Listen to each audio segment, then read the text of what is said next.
அல்ஹம்துலில்லாஹ். எனக்கு அல்லாஹ் நல்லடியார்களே, நம்முடைய இறை நம்பிக்கை பல கிளைகளில் உள்ளது. அதில் அல்லாஹ் நமக்கு ஒரு நம்பிக்கையை ஈமானின் சோதனையாக ஆக்கிய ஒரு விஷயம் தான் மிஹ்ராஜ். அந்த பயணத்தை பற்றி சொல்லும் பொழுது மூமின்களுக்கு இது சோதனை. நபி நாயகம் ஸல்லல்லாஹு அலைஹி வஸல்லம் அவங்க மக்காவில் ஆரம்ப கட்டத்தில் சொற்பமான ஆட்கள் தான் இந்த இஸ்லாத்த மார்க்கத்தை ஏற்று அல்லாஹ் ஸல்லல்லாஹு அலைஹி வஸல்லம் கூட இருக்காங்க. ஹதீஜா அம்மையார் மறைஞ்சிட்டாங்க. அவங்க இறந்த சில நாட்கள்ல அவருடைய பெரிய தந்தை இறந்துட்டாங்க. அந்த மாதிரி கஷ்டமான சூழ்நிலையில் இருக்கும்போது அல்லாஹ் என்ன செய்யலாம், இந்த மிஹ்ராஜ் பயணத்தை ஏற்பாடு அல்லாஹ் ஸல்லல்லாஹு அலைஹி வஸல்லம் அவங்க ஒரு இரவுல இங்கிருந்து பைத்துல் முகத்தஸ் பலஸ்தீனம் அங்கே அழைத்து செல்லப்பட்டு அங்கிருந்து வான் பயணம் செஞ்சாங்க. இந்த நிகழ்வு வந்து அடுத்த நாள் சொன்னா அங்கிருந்து முக்காவாசி மக்கள் இந்த மார்க்கத்தை போயிட்டாங்க. அதனால மூமின்களுக்கான சோதனையாக அந்த பயணத்தை சொல்றாங்க. அது ஒரு சிறப்பு மிக்க பயணம். ஏன்னா ஒளி வேகத்துல தான் பயணிக்கணும். அதான் அல்லாஹ் ஸல்லல்லாஹு அலைஹி வஸல்லம் சொல்றாங்க, புராக் என்ற மின்னல் வாகனம் வந்தது, ஒளியுடைய வாகனம் வந்தது. ஒளியுடைய வேகத்துல பயணிக்கும் பொழுது இந்த இதயம் ரத்த பிரஷர் தங்க வெடிச்சு சதறிடும். அப்ப அதுக்கு என்ன செஞ்சாங்க, மலக்குமார்கள் நபி நாயகம் ஸல்லல்லாஹு அலைஹி வஸல்லம் நெஞ்சை பிளந்து அவருடைய இதயத்தை எடுத்து ஈமானை போட்டு நிரப்பி மறுபடியும் தச்சு அந்த இதயத்தை அந்த ஒளியுடைய வேகத்தில் பயணம் செய்வதற்கு தகுந்தவாறு மாற்றி புராக் என்ற மின்னல் வேக அந்த ஒளியின் வேகத்தில் செல்லக்கூடிய அந்த வாகனத்தில் ஏற்றுக்கொண்டு அந்த மிஹ்ராஜ் பயணம் நடந்தது. இந்த அறிவுபூர்வமாக அதுக்கு சான்று இருக்காது, மறுக்க முடியாது. ஆனால் அந்த காலகட்டத்தில் அந்த மூமின்களுக்கு சோதனையாக இருந்தது. மிஹ்ராஜ் பயணத்தை நம்புவது ஈமானின் ஒரு பகுதி. ஏனென்றால் அதில் நம்ம இந்த 5 நாள் தொழுகிறோமே, அல்லாஹ் ஒரு சிலர் ஒவ்வொரு வானமா போறாங்க. முதல் வானத்துல ஆதம் அலைஹிஸ்ஸலாத்தை பார்க்கறாங்க, இரண்டாவது வானத்துல ஈசா அலைஹிஸ்ஸலாத்தை பார்க்கறாங்க, அடுத்த வானத்துல இத்ரீஸை பார்க்கறாங்க, அப்புறம் அய்யூப் அலைஹிஸ்ஸலாமை பார்க்கறாங்க, அப்புறம் மூசா அலைஹிஸ்ஸலாமை பார்க்கறாங்க, இப்ராஹிம் அலைஹிஸ்ஸலாமை பார்க்கறாங்க. அப்புறம் சித்ரத்துல் முன்தஹான்ற ஒரு இளந்த மரம் இருக்கு, அந்த மரத்தை பார்க்கறாங்க. அதோட இலைகள் எல்லாம் யானையுடைய கால்கள் போல இருந்தது. அது வந்து ஒவ்வொரு பழமும் பூஜாவை போல இருந்ததுன்னு சொல்றாங்க. அந்த மரத்துக்கு கீழே 4 ஆறுகள் ஓடுச்சு. 2 ஆறுகள் சொர்க்கத்துக்குரியது, 2 ஆறுகள் பூமிக்குரியது. ஜல்சபில் கௌசர் என்ற 2 ஆறுகளையும் யூப்ரட்டிஸ் டைகிரிஸ் என்ற 2 ஆறுகளையும் பார்த்துறாங்க. மஸ்ஜிதே மாமூர் மலக்குகள் வந்து தொழுகை நடத்தக்கூடிய அந்த பள்ளியாசலுக்கு போனாங்க. அங்க அல்லாஹ் ஸல்லல்லாஹு அலைஹி வஸல்லம் அவங்களை வரவேற்று அவங்களுக்கு மது, பால், தேன் போன்ற கிண்ணங்கள் வைக்கப்படுது. அது அல்லாஹ் ஸல்லல்லாஹு அலைஹி வஸல்லம் பால் கிண்ணத்தை தேர்ந்தெடுத்து அதை அருந்துறாங்க. உடனே சொல்றாங்க, இதுதான் இஸ்லாமிய தூய இஸ்லாமிய மார்க்கம், அந்த மார்க்கத்தை தான் நீங்க தேர்ந்தெடுத்தீங்கன்னு சொல்றாங்க. இப்படி எல்லாம் சொல்லிட்டு அல்லாஹ் என்ன செய்யறான், 50 வேளை தொழுகை கடமையாங்க. அது பெற்றுக்கொண்டு நபி நாயகம் ஸல்லல்லாஹு அலைஹி வஸல்லம் திரும்ப வர்றாங்க. மூசா அலைஹிஸ்ஸலாம் பாடுறாங்க, நீங்க அல்லாஹ் உங்களுக்கு என்ன கட்டளையிட்டுள்ளான் என்று கேட்கும் பொழுது என்னுடைய உம்மத்துக்கு 50 வேளை தொழுகை கடமையாக்கி விடுறாங்க. இல்ல, உங்களுக்கு முன்னாடி நான் இந்த மக்கள்கிட்ட போயிருக்கேன், அவங்களை பத்தி எனக்கு நல்லா தெரியும், ரொம்ப கஷ்டமும் இது ஒரு காலம் அவங்க செய்யவே மாட்டாங்க, நீங்க போய் குறைச்சு வாங்கிட்டு வாங்கன்றாங்க.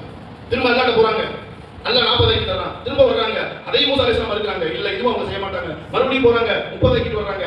அதே மூசா அலைஹிஸ்ஸலாம் இல்ல இதுவும் எனக்கு நல்லா தெரியும், அந்த சமயத்துல நல்லா பழகிருக்கேன், எனக்கு முன் அனுபவம் இருக்கு, அவங்க 30 தொழுக மாட்டாங்க, போய் குறைச்சு வாங்கிட்டு வர்றாங்க. திரும்ப போறாங்க, 20 ஆக்கிட்டு வராங்க, அதையும் குறைச்சு திரும்ப போய் 10 ஆக்கிட்டு வராங்க. திரும்ப கடைசியாக போய் 5ஆவது மாற்றி கொண்டு வர்றாங்க. அப்பயும் மூசா அலைஹிஸ்ஸலாம் என்ன சொல்றாங்க, இதுக்கு இந்த மனிதர்கள் தொழுக மாட்டாங்க, எனக்கு மனிதர்களை பத்தி நல்லா தெரியும், நான் உங்களுக்கு முன்னாடி ஒரு நபியா இருந்திருக்கேன், இந்த 5 இவங்களுக்கு கஷ்டம் தொழுக மாட்டாங்கன்னு சொல்லும்போது நபி நாயகம் ஸல்லல்லாஹு அலைஹி வஸல்லம் அவர்கள் இல்ல, இதுக்கு மேல அல்லாஹ்ட்ட போய் குறைச்சு கேட்க எனக்கு வெட்கமாக இருக்கிறது, இந்த 5ஐயும் நான் ஏற்றுக்கொள்கிறேன் என்று சொல்லும்போது அல்லாஹ் அப்பதான் சொல்றான், 5 வேளை தொழுகை உங்களுக்கு கடமை, யார் அந்த 5 வேளை தொழுகையை சரியாக தொழுகிறார்களோ அவர்களுக்கு 50 வேளை தொழுகை தொழுது நன்மை வழங்கப்படும் என்று அல்லாஹ் அதையும் சொல்றான்.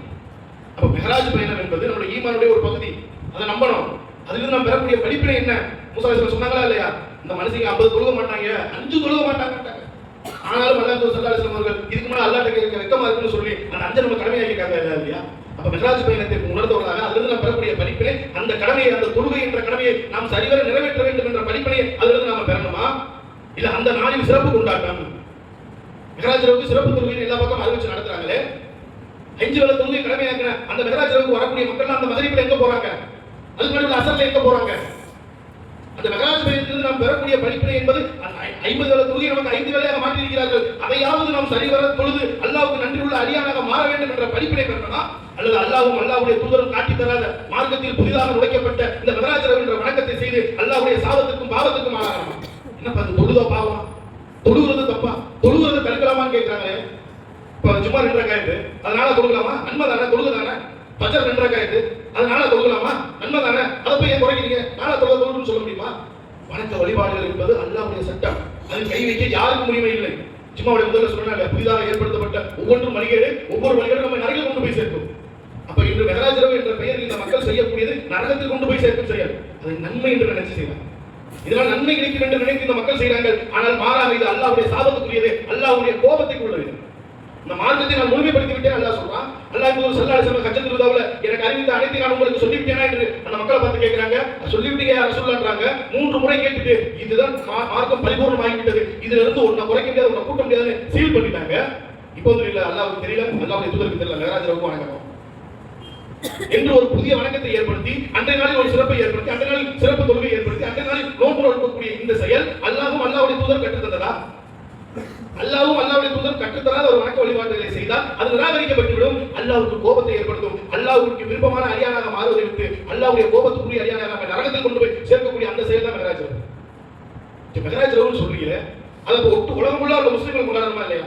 இந்த இந்தியா பாகிஸ்தான் இந்த நாடுகளை தவிர சவுதி போன்ற நாடுகளில் போய் பார்க்க அப்படின்னா என்னன்னு தெரியாது. இல்ல மெஹராஜ் இரவு ரஜப் 27 தான் நடந்தது என்பதற்கான எந்த ஆதாரமும் கிடையாது. ஒரு செயலை செஞ்சா அதுக்கு ஒரு ஆதாரமாக இருக்கணும். எந்த ஆதாரமும் இல்லாமல் யாரோ ஒருவர் எவ்வளவு சொன்னதை மார்க்கமாக எடுத்து செயல்பட்டால் இதுதான் நம்ம அல்லாஹ்வுடைய தூதரை பின்பற்றக்கூடிய செயலா?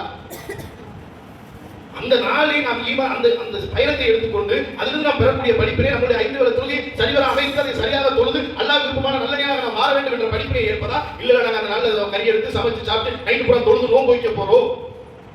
அல்லாஹ் செய்யல, அல்லாஹ்வுடைய தூதர் காலத்துல யாரும் செய்யல, சஹாபாக்கள் செய்யல, தாபீன்கள் செய்யல, தபோ தாபீன்கள் செய்யல. இன்றும் உலகில் பல பகுதிகளில் பல முஸ்லிம்கள் செய்யாத ஒன்றை இங்கு மார்க்கமாக எடுத்து செயல்படுத்தால் அந்த மக்களை நம்ம தடுக்கிறோமா இல்லையா?